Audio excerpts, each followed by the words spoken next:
Yasodanandana Pratijanaranjana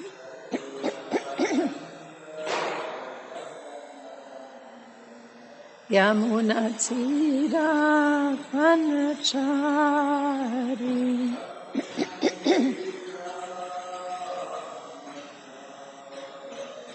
Jaya Radhanadapa Kunjabihari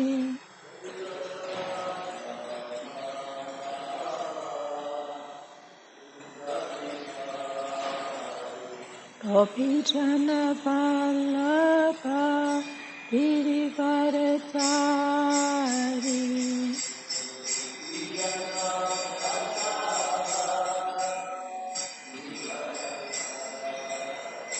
Yasodanandana Pratijanaranjana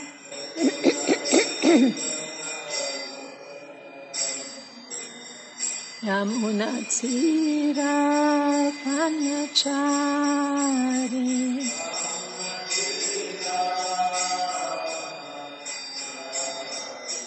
Jaya Radhanadava Kunjabihari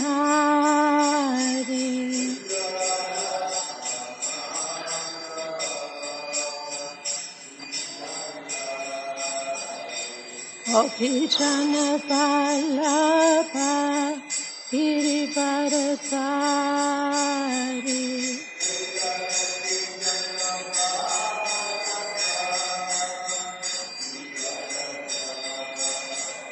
Yasodanandana Pratijanaranjana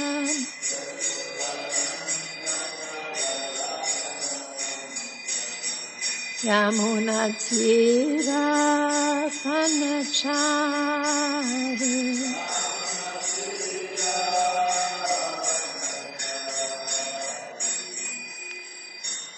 Hare Krishna,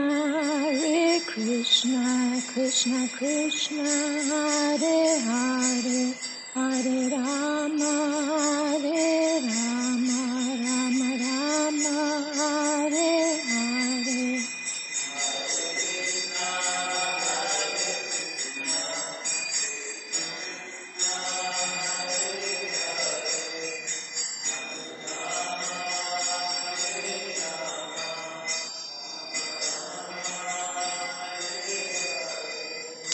Hare Krishna, Krishna Krishna, Hare Hare, Hare Rama, Rama Rama, Hare Hare.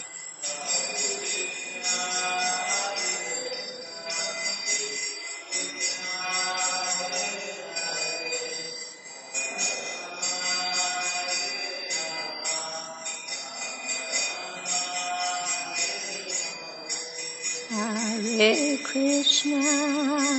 Krishna, Krishna Krishna, Hare Hare, Hare Rama, Rama Rama, Hare Hare.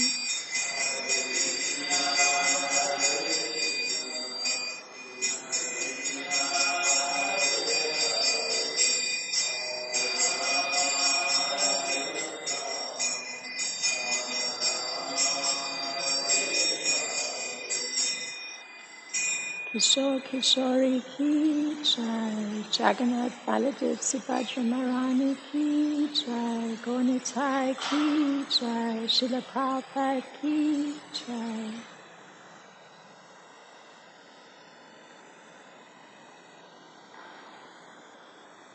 Om Namo Bhagavate Vasudevaya. Om Namo Bhagavate Vasudevaya. Om Namo Bhagavate Vasudevaya.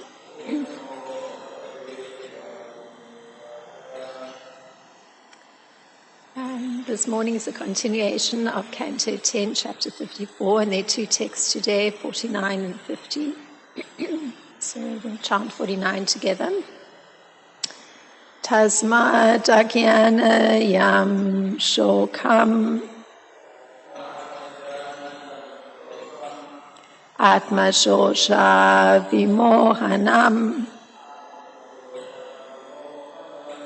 tatvagyanena nirhirtya svasta bhava suchi smite tasmat agyana yam shokam atma shosha virmohanam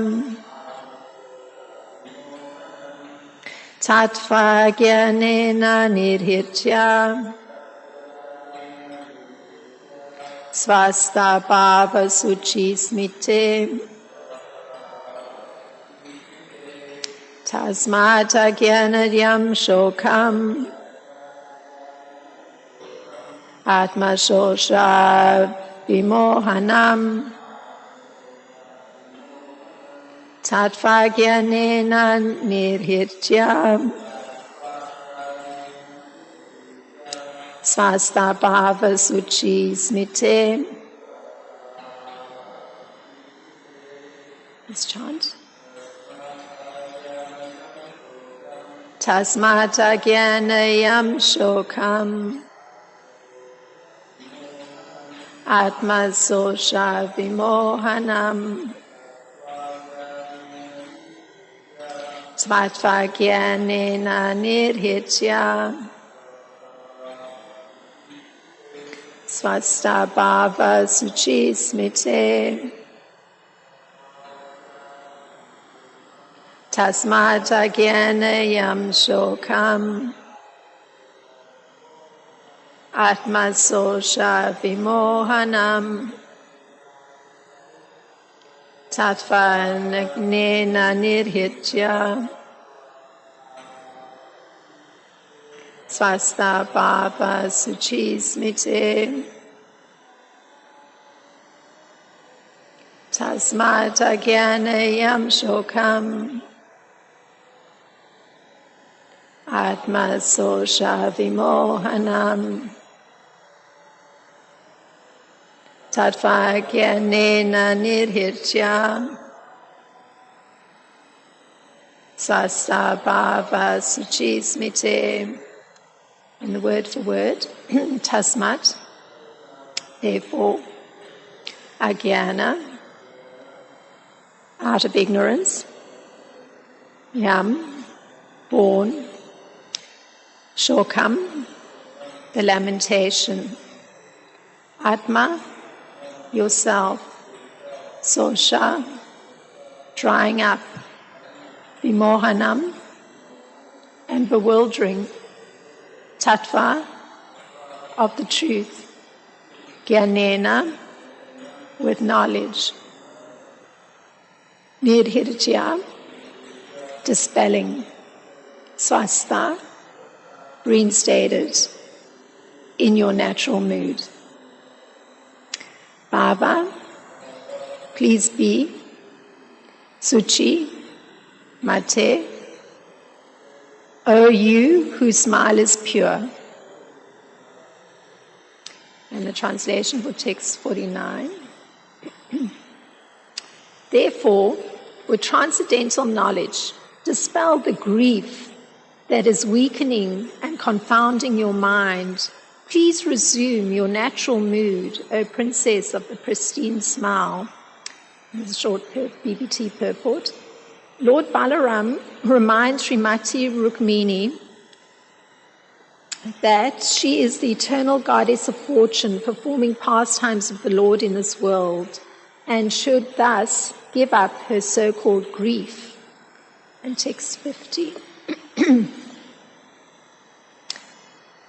Shri Shukovacha evam Bhagavata tanvi Ramena pratibodhita Vaimanasyam parityajam mano buddhya samadadhe. And the translation for text 50 is as follows. Sukadev Goswami said, thus enlightened by Lord Balaram, slender Rukmini forgot her depression and steadied her mind by spiritual intelligence.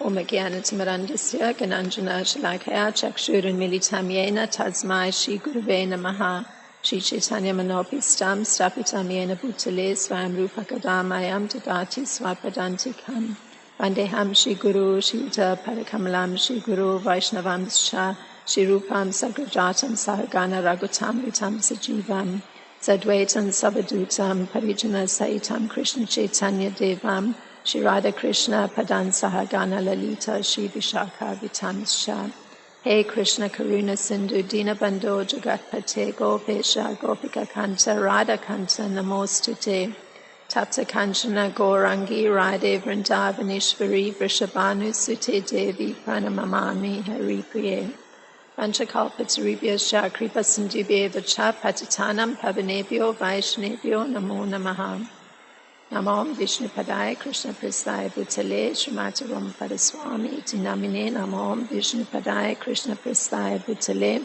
Srimati Bhaktivedanta Swami Iti Namine Namaste Saraswati Deve Gauravani Pracharine Nirvishesha Sunyavadi Paschatya Deshatarine Jai Shri Krishna Chaitanya Prabhu Nityananda Shri Advaita Gadadhar Shivasadi Gaura Bhakta Vrinda Hare Krishna Krishna Krishna Hare Hare Hare Rama Rama Rama Hare Hare.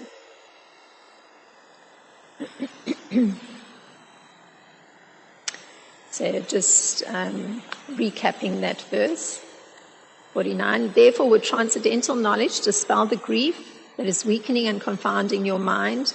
Please resume your natural mood, O Princess of the pristine smile. There's a short commentary also by Srila Vishwanath Chakravarti Thakur in Sarata Darshini. And there's the articulation of Lord Balaram's thought. And this is that articulation by Srila Vishwanath Chakravarti Thakur. Because this is so, please become well composed and resume your natural mood. And the Sanskrit was swastha, or reinstated in your natural mood, or svabhavastam. Please smile and show the natural blossoming of your face rather than grieving like an ordinary material bride. So, Lord Balaram, according to the BBT purport, is reminding Rukmini of her identity as the goddess of fortune, performing pastimes with the Lord in this world. And there's a nice description of this particular moment in the whole scenario that's been enacted by Srila Prabhupada from Krishna books. So I'm going to read that. Because Srila Prabhupada gives the lead up to the current moment. So this is Srila Prabhupada writing. Lord Balaram said, one's consciousness in material existence can be compared to sleeping and dreaming.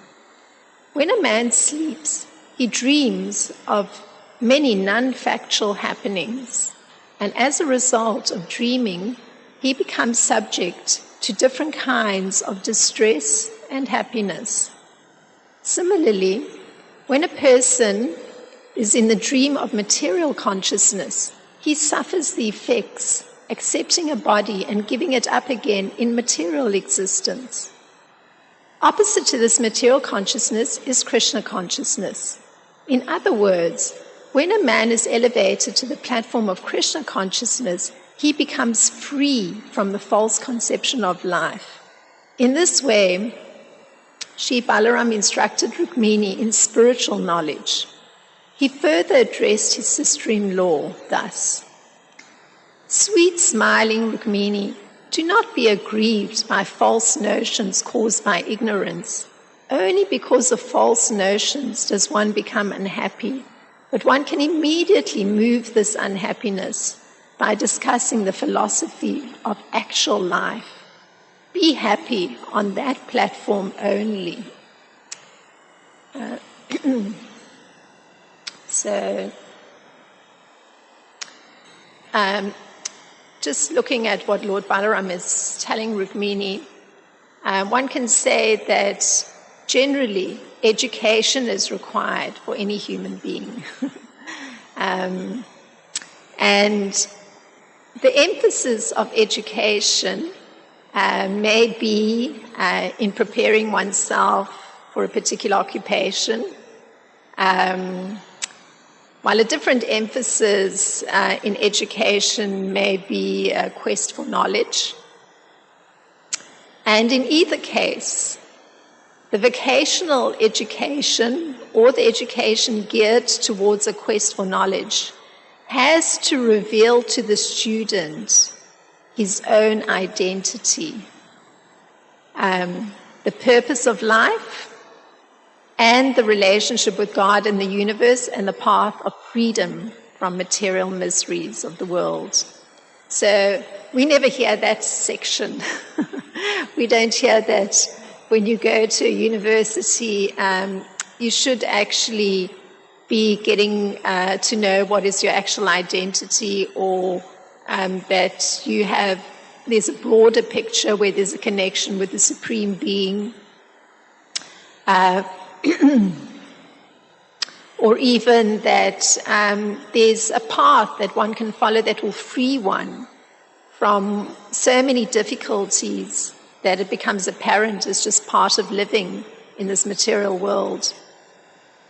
Of course, if one's a philosophy student, then there will be an exploration of such topics. And if one's a psychology student, there's certainly going to be an exploration of the workings of the mind. So I studied in both of those areas, so I have some understanding of how it's dealt with in the academic sphere. Of course, I do recall in the first 2 years of university, I was just speaking this the other day, I had a friend, so that friend was determined to be a marine biologist, so she was studying chemistry and physics and biology, and I thought, well, in my first year of university it's not so important, even though I'm interested in psychology, and that was one of the areas that I was studying. I thought, I'll join her for physics and chemistry. And it was not my area at all. And in those two subjects, one could understand that there's prevailing approach behind the way it's taught, because in chemistry there was constant emphasis on different chemical formulas, different substances coming together and then forming a new substance. And in physics there was a constant emphasis on experiments with mass, volume, motion, and so it was also a kind of observation of how elements come to interplay in some sort of way. But again, it's divorced from this actually who one is as a person studying this and how it actually fits into a broader scheme. That was absent. And I had a little bit of difficulty with the chemistry and the physics, but the psychology was very comfortable because it dealt with the workings of the mind, and that was very relatable to, and the various theories that deal with the mind and the subconscious and the workings. So, in the words of Lord Balaram, he puts it that there has to be a philosophy of actual life. So it's supposed to be part of education. And in the Garga Upanishad, a handbook of Krishna consciousness, I'm quoting from there, There's a label for the human who does not learn how to save himself from all the difficulties of life. So this label would apply to poor students who are on the quest for knowledge or working towards an occupation. It would apply to those who've already finished that or are in their working life, but where there's a divorce from the broader picture of where one fits in as an individual into the whole universe. So this is that labeling. So generally one doesn't like to judge, but the Gaga Samhita puts it blankly. So the person who's sort of divorced from that knowledge, the philosophy of actual life, he is a miserly man who does not solve the problems of life and who thus quits this world like the cats and dogs without understanding the science of self-realization. And, this actually really struck me because I recall, my parents leaving their bodies. And I remember the more recent one, now it's several years, I think it was 2017, when my mother was leaving her body, I felt very distressed, not because of an attachment to her, but because I was thinking how unfortunate it is in some sense that a person has gone through their whole life, going through the ups and downs of living on a very material level. So she had a Christian belief, so she understood that there was a soul. But I found my distress was just thinking how hard it is to have lived such a life, on that level. So naturally the faith, I suppose, and some kind of prayer must alleviate that to some degree, but not having elevated the consciousness through, taking up practices that put one in touch both with a philosophy of actual life and a philosophy that allows for certain practices that give the room for the development and elevation of consciousness. So it seems sort of like that. It's like leaving like an animal, like a cat or a dog, if that kind of consciousness hasn't been elevated. So that's a Garga Samhita. It's actually even calling the person a miserly person, because they've kept their world so small and closed.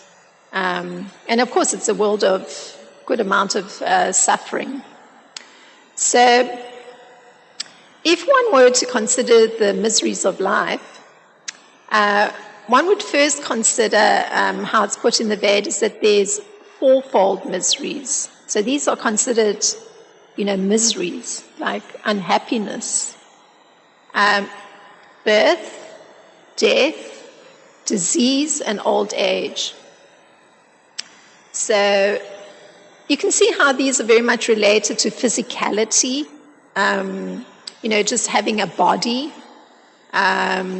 because with the body and birth, entering into a physical form, it means that the other three automatically follow. So somewhere through the course of one's life, one has to suffer disease of some sort. And somewhere through the course of one's life, in the latter part, one has to go through old age. And you can see how terrible it is. I mean, I used to think that in some societies, you visibly see elderly persons.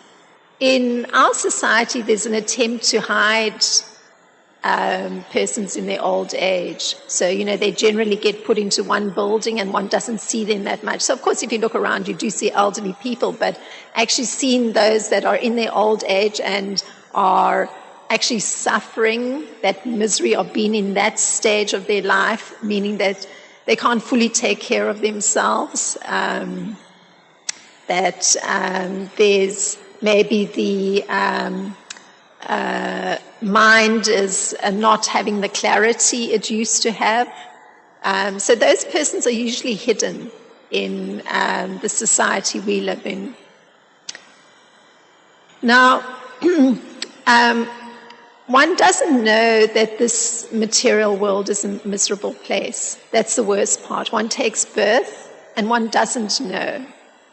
I remember being very small and having to walk a long distance to go to school. So I was born in the inner city, so I would have to go through many blocks before coming to school. And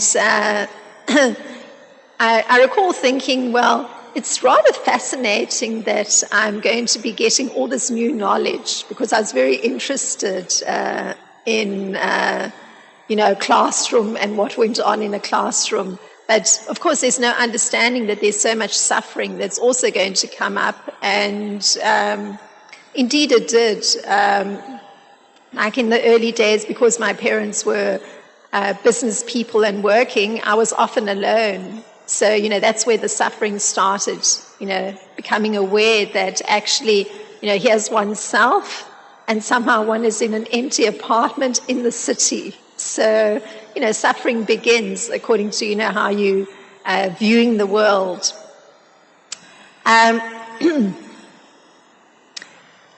So one doesn't understand this, that there's actually suffering coming up after you've taken birth. And one doesn't even know that there's danger almost all the time.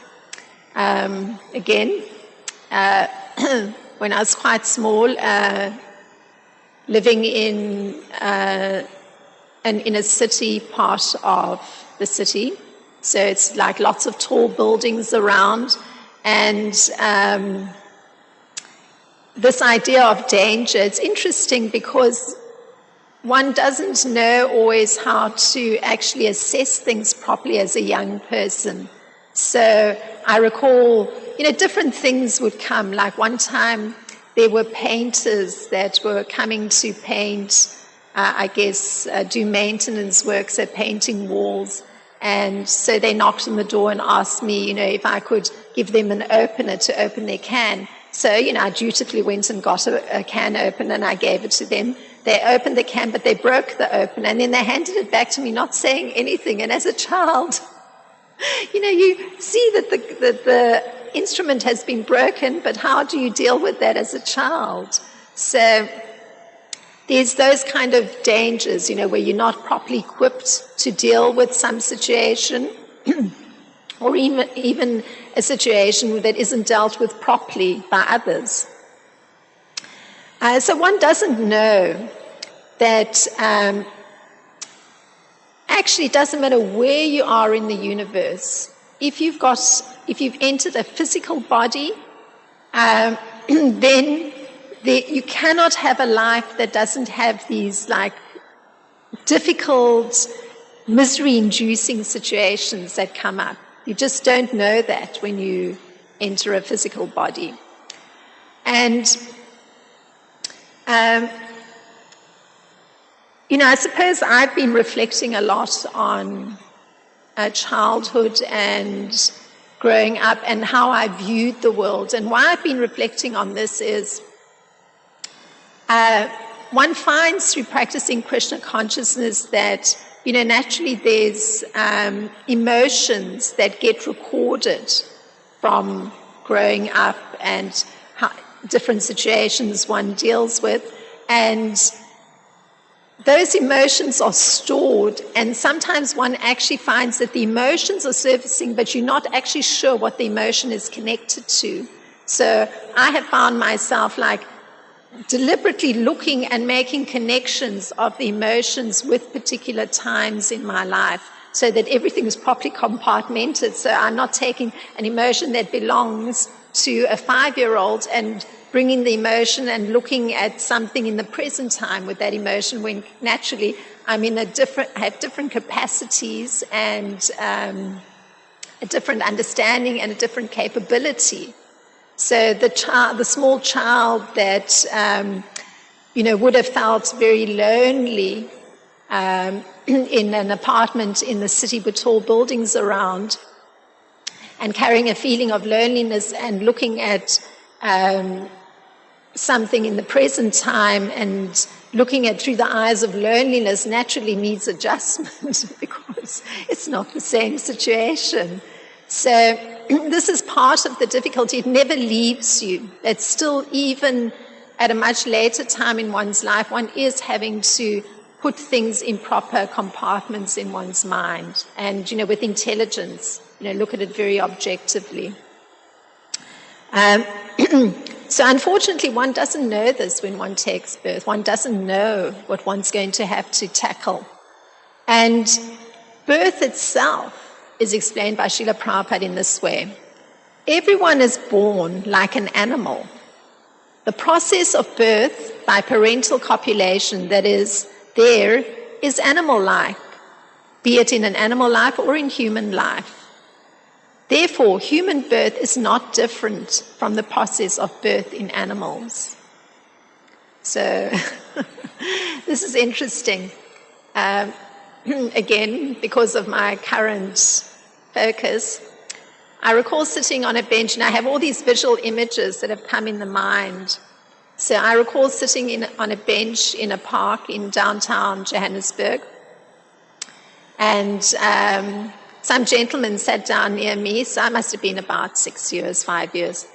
So he said to me, "So, do you know that a stork has dropped you into this world?" So I looked at him and I thought he must be mad. So I recall saying to him, "No, that's quite wrong." My mother went to the Queen Victoria Hospital, and in that hospital she gave birth to me. So anyway, so I recall these things, we have these encounters, and so Srila Prabhupada puts it that actually it's not different from how an animal takes birth. So certainly for a human being, it may have been within the confines of a room, and perhaps there were other persons around to assist with the birth. Maybe in the case of an animal, there may be humans that assist a domesticated animal to give birth to their offspring. And maybe it's also in a sort of protected space. But in either way, the way in which it happens, the physiological, biological aspect makes it identical. So, with regard to the material world being a miserable place, there are the three miserable conditions. So, it's the suffering that comes from one's own mind, how one's viewing things. It comes from how other people are interacting with one, and also from just natural circumstances that happen. Like when I was growing up, it was a city where the climate was ideal, but every now and again, out of the blue, would be a major hailstorm. It was common. So there was no snow, no heavy-duty winters, but a hailstorm. And when a hailstorm comes, out of nowhere would be these big chunks of ice and just beating down. And so one would hear like these crashes on the roof of buildings. So it's that kind of thing. There's always some sort of discomfort, some sort of difficulty, some sort of not quite at ease feeling. So the question arises, even if one achieves some success by performing activities, what is the benefit of this success, meaning activities on a material level? One is still subjected to birth, death, old age, disease, and the reaction of his fruitive activities. So that's Srimad Bhagavatam raising the question in the 7th canto and the 13th chapter. So you may go through studying dutifully, you're going to promote yourself to a better position in life. You may be earning your livelihood. But in either case, you still have this physiological aspect to deal with. You can't escape it. You're in this body, and at some moment, apart from all the discomforts of birth and the suffering you have to go through with your own mind, or the dealing with others, or material nature, acting, and the discomfort in the environment, there's still this problem that there's reactions even coming for the activities you are performing. So everything is very controlled, and it's controlled in such a way that one needs to become aware of that there has to be some existence outside the physicality or the physical component of the body. So, the Srimad Bhagavatam covers it all just with that one question. Even if one achieves some success by performing activities, what is the benefit of the success? One is still subjected to birth, death, old age, disease, and the reaction of fruitive activities. So, you don't know where it's come from. Suddenly there's some happiness. You don't know where it's come from, some sort of miserable, unhappy situation you find yourself in. So on the subtle level, there's this, you don't know. And then on the physiological level, you also don't know, because genetically you may be predisposed to a particular disease. So usually it begins in the 30s, some decline starts happening, where you become aware that, oh, my body has this particular physiological difficulty. And then as the decades pass, that physiological difficulty gets more pronounced. So one has to always be doing remedial measures to take care of the physiological difficulty. Now, there's of course an attempt to be happy. One wants to be happy. So then there's activities that are performed in the hope of happiness coming. And because the body is material, the natural tendency is to be attracted by all the varieties in the material world. So it's quite exciting. I mean, I recall as a young person, you start becoming aware that, there are beautiful gardens, for instance. So good, one can actually take walks in beautiful gardens. Or else,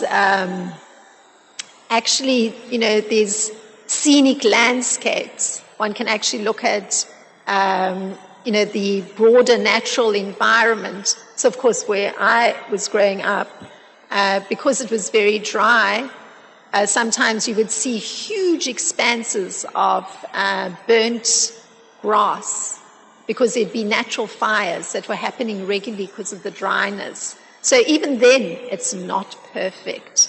It's not like the beautiful, very tall grasses are like rustling in the breeze all the time. Not at all. There would be fires. So,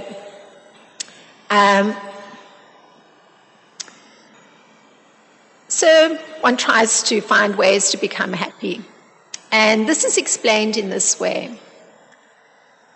Just as a deer, because of ignorance, cannot see the water within a well covered by grass, but runs after water elsewhere, the living entity covered by the material body does not see the happiness within himself, but runs after happiness in the material world. So here's the crux of the matter. It's quite tragic. One's actually oblivious to the fact that one can find happiness within, sustained happiness within. One really thinks that the happiness must lie outside in like moving through all the different varieties of possible things that can make one happy. So that particular comparison to a poor deer, that, the water might be right in front of it. It's just there's some grass covering, and then goes rushing off, looking elsewhere for water. So it's similar to, that comparison is made to human beings that are looking externally for their happiness. So this is Srimad Bhagavatam, again in the 7th canto, in the 13th chapter. And the Bhagavatam continues. the living entity tries to achieve happiness and rid himself of the causes of distress. But because the various bodies of the living entities are under the full control of material nature, all his plans in different bodies, one after another, are ultimately baffled.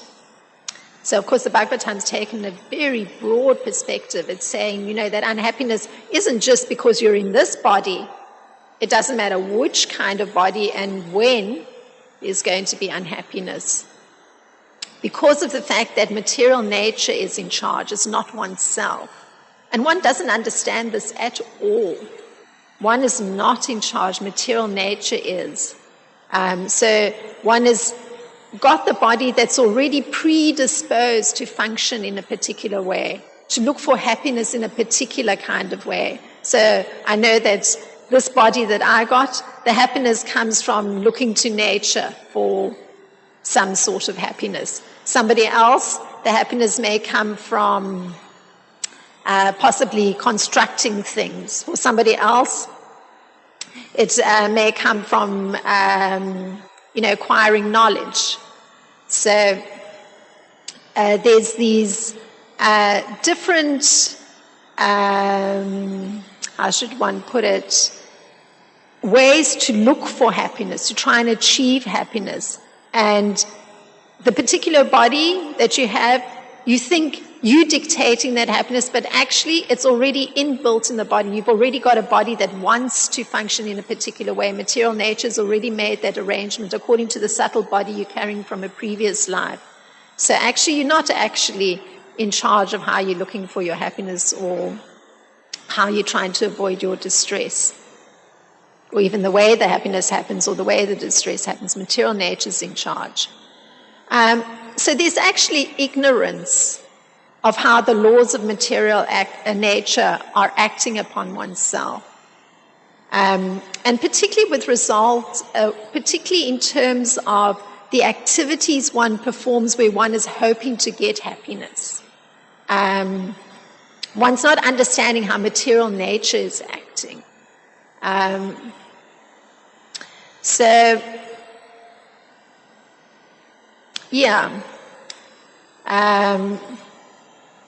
There is, in fact, an accumulation of reactions for one's past good and bad work. And, I discovered this quite early on because I guess I was a solitary child, and so I would observe a lot. And I remember thinking to myself at one point, well, it's rather strange. I'm thinking that this is really not such a happy situation, and I wonder why it became like that. Just through observation, one can actually start to see that there's some reactions that are coming from previous life. How it is that one is going to a particular kind of school, how it is that one is coming into contact with particular persons, how it is that certain situations happen where it's sort of prompting one to look at things and understand things differently. So, like for myself, I saw that because of the situation I was in, it required me to use a lot my imagination and be very creative. So I still have, it's all perfectly imprinted. I would stand at one window in the apartment and look out, and there was just a narrow space between two very tall buildings. And so I would visualize that there was water there and there were ships sailing. And then out of the other window, I would look, and there was a long, driveway going to the basement, where persons could park. So it was, a building that was probably built in the 1930s. But there were always, it was part of the African custom that if the weather got cooler, there were these huge tin drums that were perforated, and so various flammable materials were put in there, so there would be a fire to allow for warmth in the open. So always I'd look there, I'd see this long decline down looking out of the window, but at the end would be various African persons around one of these tin drums. And then I'd stand there and I'd think, well, I think it would be quite nice if there was a big elephant here. So I would visualize a big elephant and think how amusing that is. So, one learns ways to manage one's situation and kind of make it more comfortable, bearable, interesting. So in my case, it was certainly using a lot of imagination. So, of course, it's the fact that I was in such a situation that was very solitary is obviously has to do with some reactions from previous life. So, one's ignorance has to be removed by education. And that's the point that Lord Balaram is making. And it's actually going to the Vedic scriptures that teaches one to actually take a completely different position. Like, I surrender to the Supreme Being and Lord Krishna. And this frees one from this sense of being chained. Like the words used is chained victimization. You're almost a victim of these reactions that are coming, and you're chained. You can't move, you can't escape it.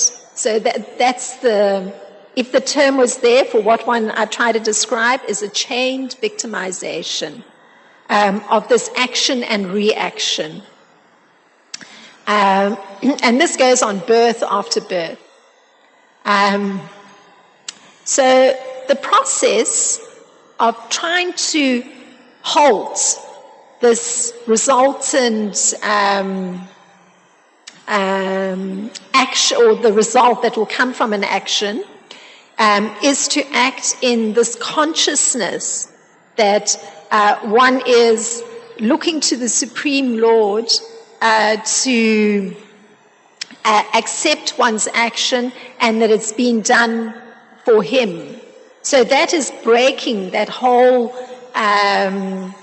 being a victim of the resultant actions and reactions. So this is acting in Krishna consciousness, which is that contrast that was made by Srila Prabhupada in Krishna book when describing this section of Lord Balaram talking. So that's the contrast to the whole scenario that I've tried to, or the picture I've tried to paint. So in Bhagavad Gita 2:31, there's this statement by Krishna: man engaged in devotional service rids himself of both good and bad actions, even in this life. Therefore, strive for yoga, which is the art of all work. So that's what one should be striving for. So not for the external happiness, but rather striving for this consciousness, this yogic space that is actually uplifting one from being in that victimized position. So that particular verse, 231, reads, Buddhi yukto jahatiha ubhe sukrita duskrite. And my computer's changed one word, sorry.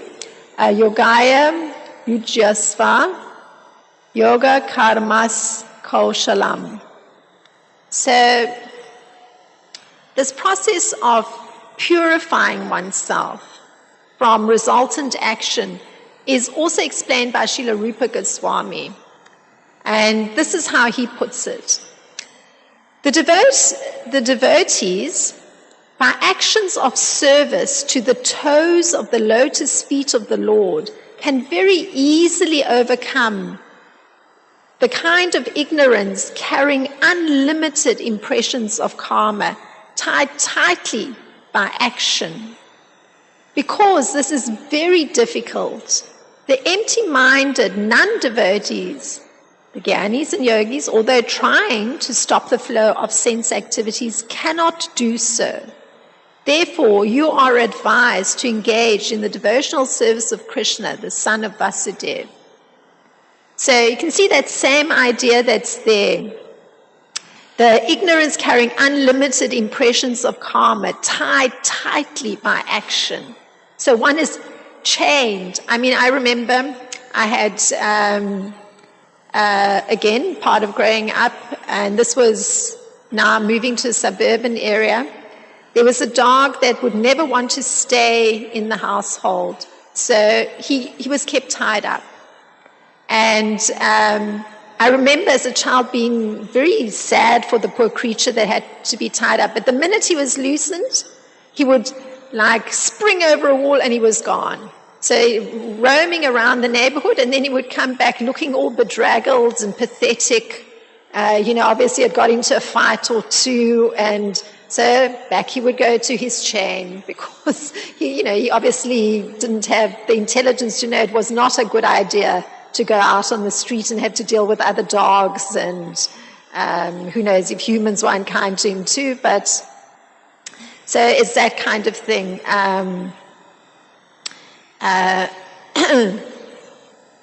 Yeah. So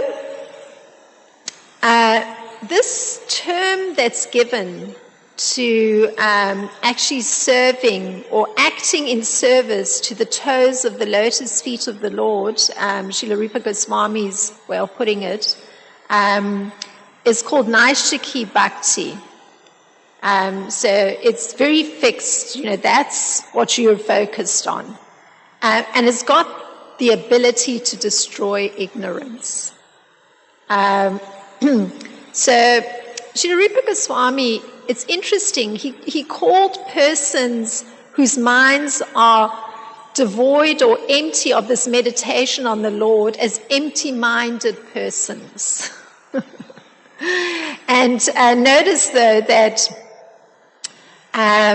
these empty-minded persons are persons who are also trying to elevate themselves.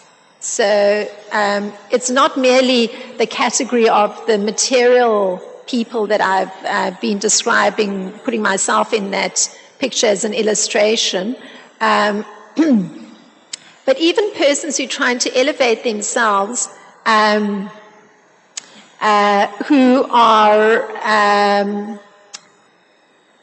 who aren't actually meditating on the lotus feet of the Lord or the toes of the lotus feet of the Lord, they're considered to have empty minds.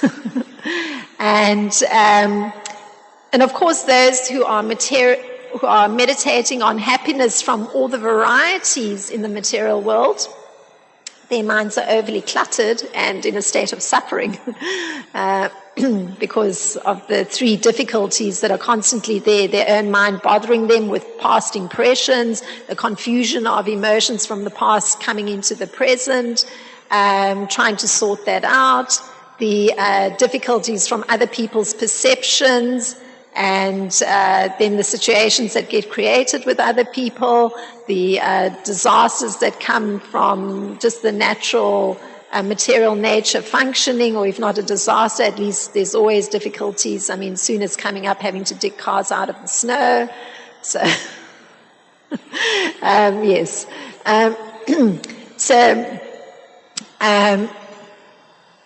So, of course, even that meditation on the happiness that could be found externally through all the varieties in the world, it's still has the problem of if the mind is not empty, like for those that are seeking knowledge or practicing some other kind of yoga, the minds are in a state of suffering and very cluttered.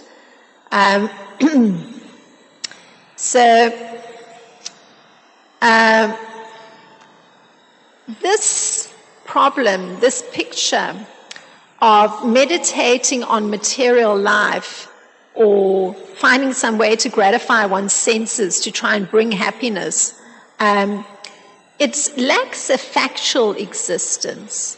Because remember, one is chained, one's at the mercy of material nature. It doesn't go away. And the comparison is made, and that was in the previous verse done yesterday, it's just like the unpleasant experience of a dream. It doesn't go away. You recall the dream. You recall the discomfort you had with something happening. I mean, I remember also part of growing up, one dream that I would have was somebody's pursuing me. So that was very distressing. I think, I want this dream to end. And I remember I would climb into caves, but somebody's pursuing me. So, the feeling remains even after the dream ends. So it's like that for persons that are meditating on like what exciting thing there may be in the material world. Actually, just because they're meditating on some particular object, some particular scenario in the material world, the whole experience of functioning on a material level, it just doesn't go away. It just doesn't go away. There's that constant, it's a thing of being chained. There's reactions coming constantly. So one needs to concentrate the mind on the Supreme Lord by controlling the disturbing senses. So one doesn't have to concern oneself with the results of action. So, you want to free yourself from that. So this is explained also by Krishna, because he explains the kind of meditation that's required. And he puts it this way: perform your duty equiposed, O Arjuna, abandoning all attachment to success or failure. Such equanimity is called yoga. So this way that's open to actually going past that whole unfortunate situation of being victimized, factually, by the reactions coming, by the reactions from the past, reactions in the present, one's own mind, other persons, material nature. Going into that space of yoga, of constantly meditating on the Supreme Lord, also has to be with a certain disposition. And that disposition has to be, I'm not focused on the success or failure. I'm not attached to being successful or failing. Rather, I'm just, very peaceful that I'm performing my duty, but with the correct mindset. And it's a meditation on the lotus feet of the Supreme Lord. So Lord Balaram tells Rukmini, therefore with transcendental knowledge dispel the grief that is weakening and confounding your mind. Please resume your natural mind, O princess of the pristine smile. So the natural mind is that peaceful mind that is there from just performing one's duty with the correct focus and the correct understanding of who's the beneficiary of that. And Srila Prabhupada in Krishna book, he continues the part that I read much earlier on. After hearing such enlightening instructions from Sri Balaram, Rukmini immediately became pacified and happy and adjusted her mind, which was very much afflicted by the degraded position of her brother Rukmi. So Rukmini, she composed herself, and she gave up the depression she was feeling, because she was seeing her brother. There he was, he performed such a foolish act, challenging Krishna so boldly, so ridiculously, when already all his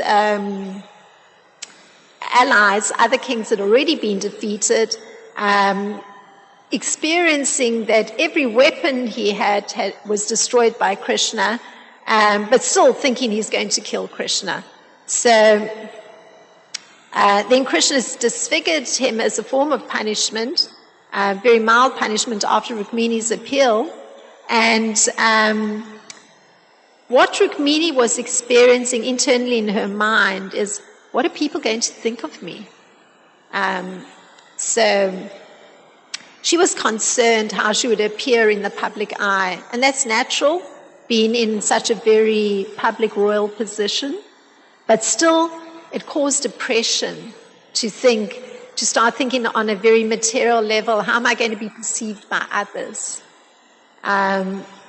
So she was actually going into depression, just thinking that. So just because of this way that Balaram was dealing with her, he used this kind of fixed structure of logically related principles that he presented to her, putting an emphasis on going past a materialistic action or material way of thinking on a very bodily level. It allowed her to adjust her mind to the yogic position, that position of, meditating on the toes of the lotus feet of the Lord. So these are some thoughts, taking it from the particular angle today. So if there's any queries, additions, some personal thoughts to share on this topic.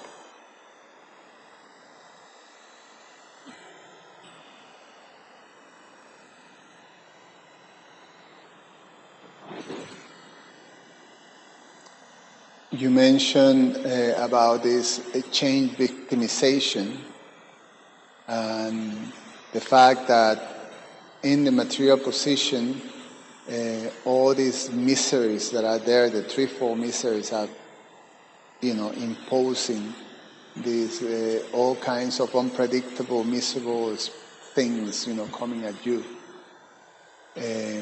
So in one sense, it is victimizing us.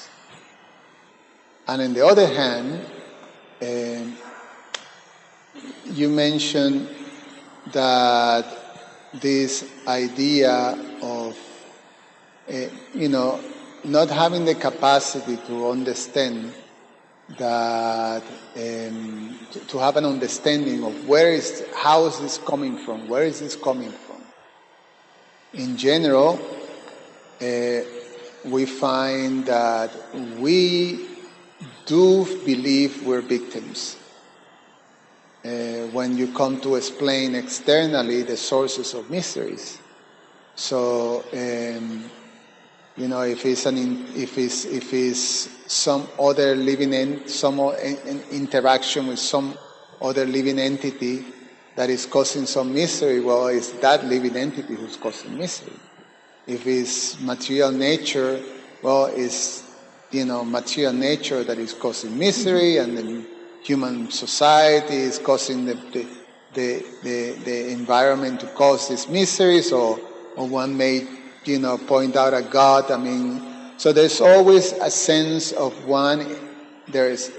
we want justice, and we want to have been, fairly, we wants justice for us, that we are a victim of something, either God or someone else, or, even in my own miseries, caused by my mind, that was because of someone else's actions, that caused that distress internal. So that idea that I'm a victim, that is very strongly ingrained in how we process things, because not many of us are able to have, say, Lord Brahma's position, that he says that whatever mistakes I made, let me receive the reactions and happily tolerate them and wait for the mercy of the Lord. In other words, that I'm responsible for the situation that I'm, in place, and therefore I'm going to tolerate, because these are things that has been arranged by the Lord for me to wait for His mercy, like that. That comes from knowledge, as you say. That's how you started your class.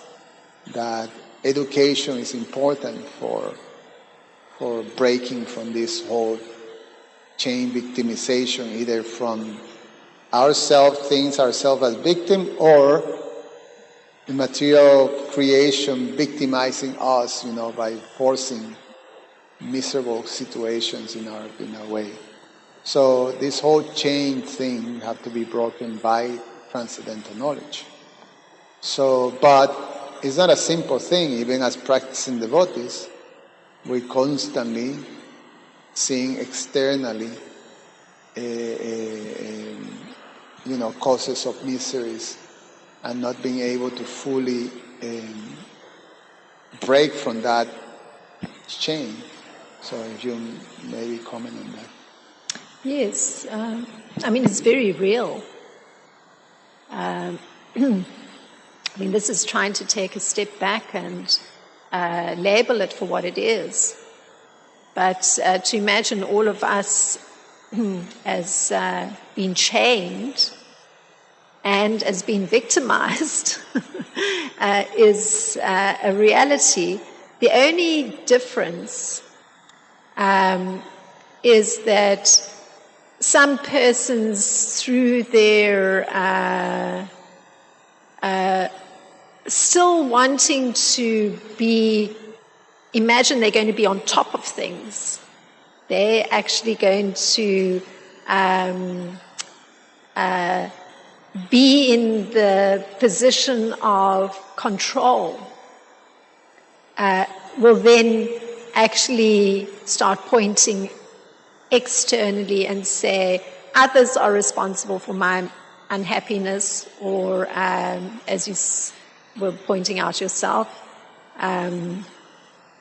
others or material nature is responsible for my unhappiness. I'm being victimized. The truth of the matter is one is being victimized, but the difference is that the victimization has to do with the very fact that one has a particular body that is already one is chained to that body, and one's having to go through that whole stream of actions and reactions that are coming from previous lives. So the intelligent position, the educated position, is understanding that this is the position I'm in.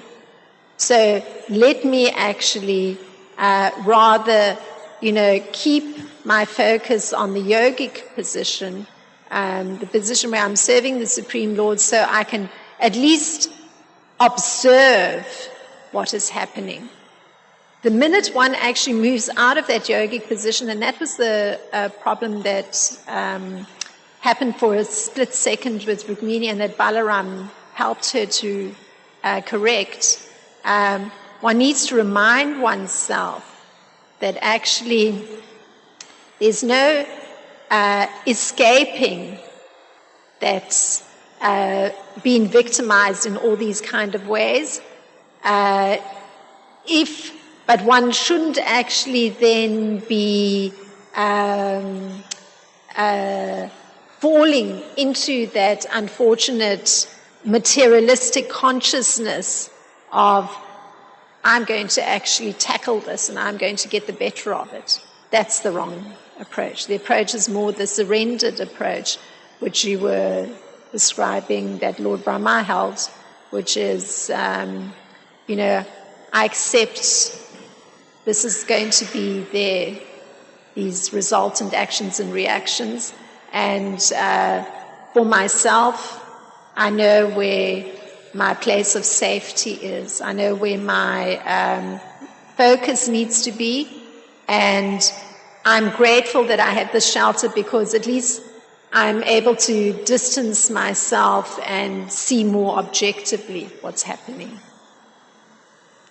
It requires being intelligent and someone reminding one also, because in general, persons want to control, and the minute you slide into that, you're at the mercy of those actions and reactions, and getting to judgment, blaming of others, even rejecting others who've tried to remind you that actually, you're in this chained position.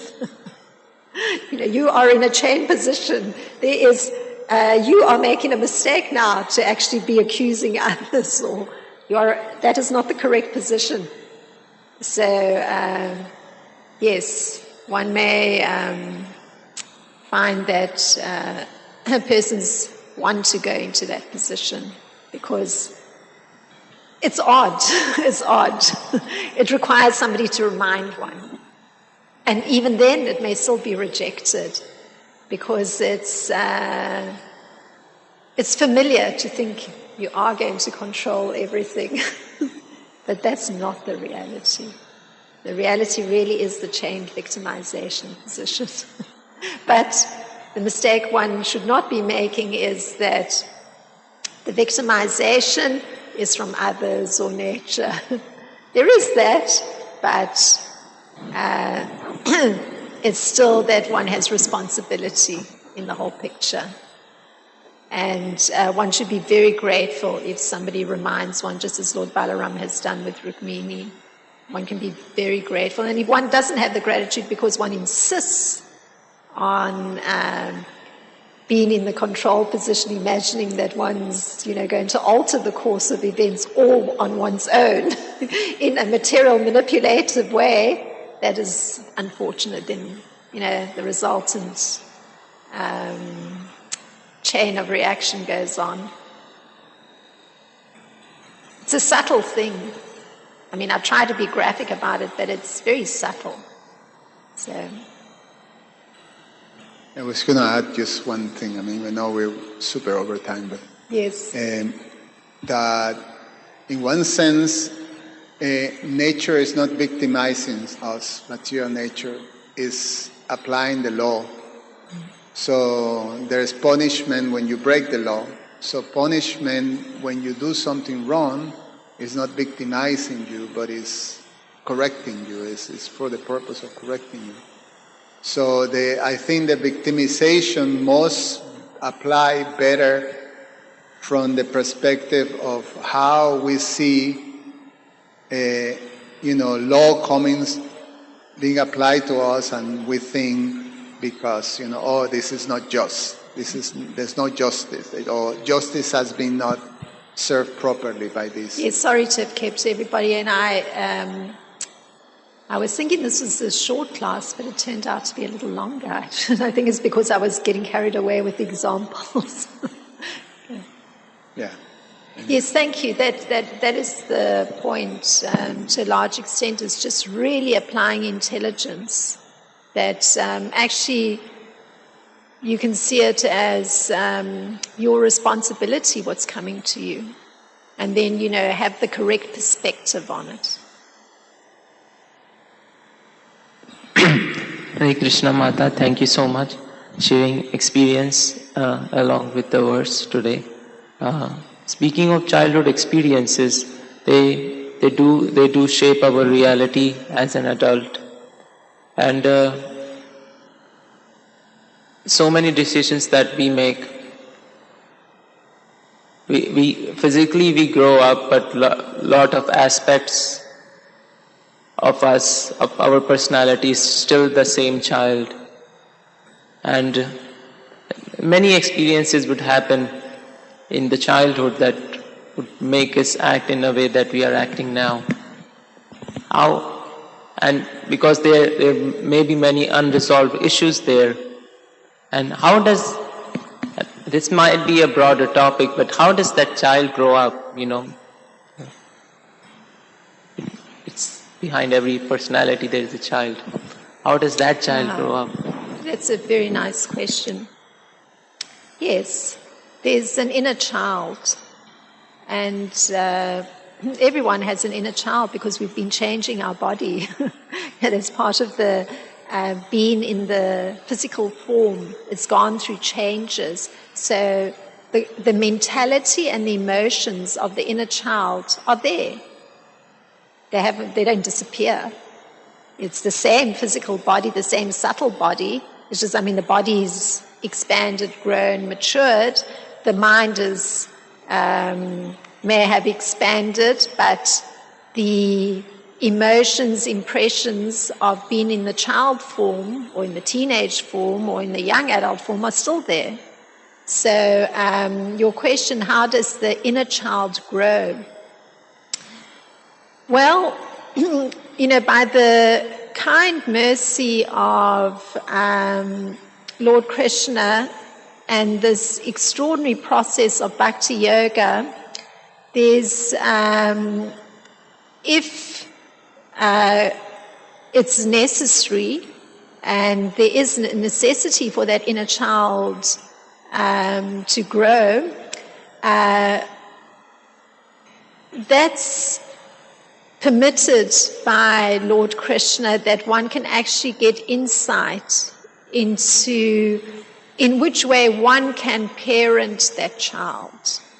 So the now mature person parents one's own inner child to allow them to come to terms with whatever they experienced that they may not have understood so well because their capacity wasn't so great in that very immature state. So the now adult person reparents the inner child. But that is by the kindness of Krishna that should it be necessary, that space is opened up where one can understand that needs to be done. And then it's like, say, if it was a lonely child, that inner child was a lonely child, as an adult, one can actually give comfort to that inner child. Oh, you're not alone. I'm with you, because one is. That inner child is in one's own heart. So one can comfort that inner child. So it's very unusual, but that would be the way. Yeah, one is now the parent of that child. And one can say the necessary things and point out to the child what the actual reality is. You know, you're not alone, I'm here. We can go for a walk together if you like. You don't have to be alone in that apartment or whatever it is. Just, trying to make it understandable through using the example that I used of myself.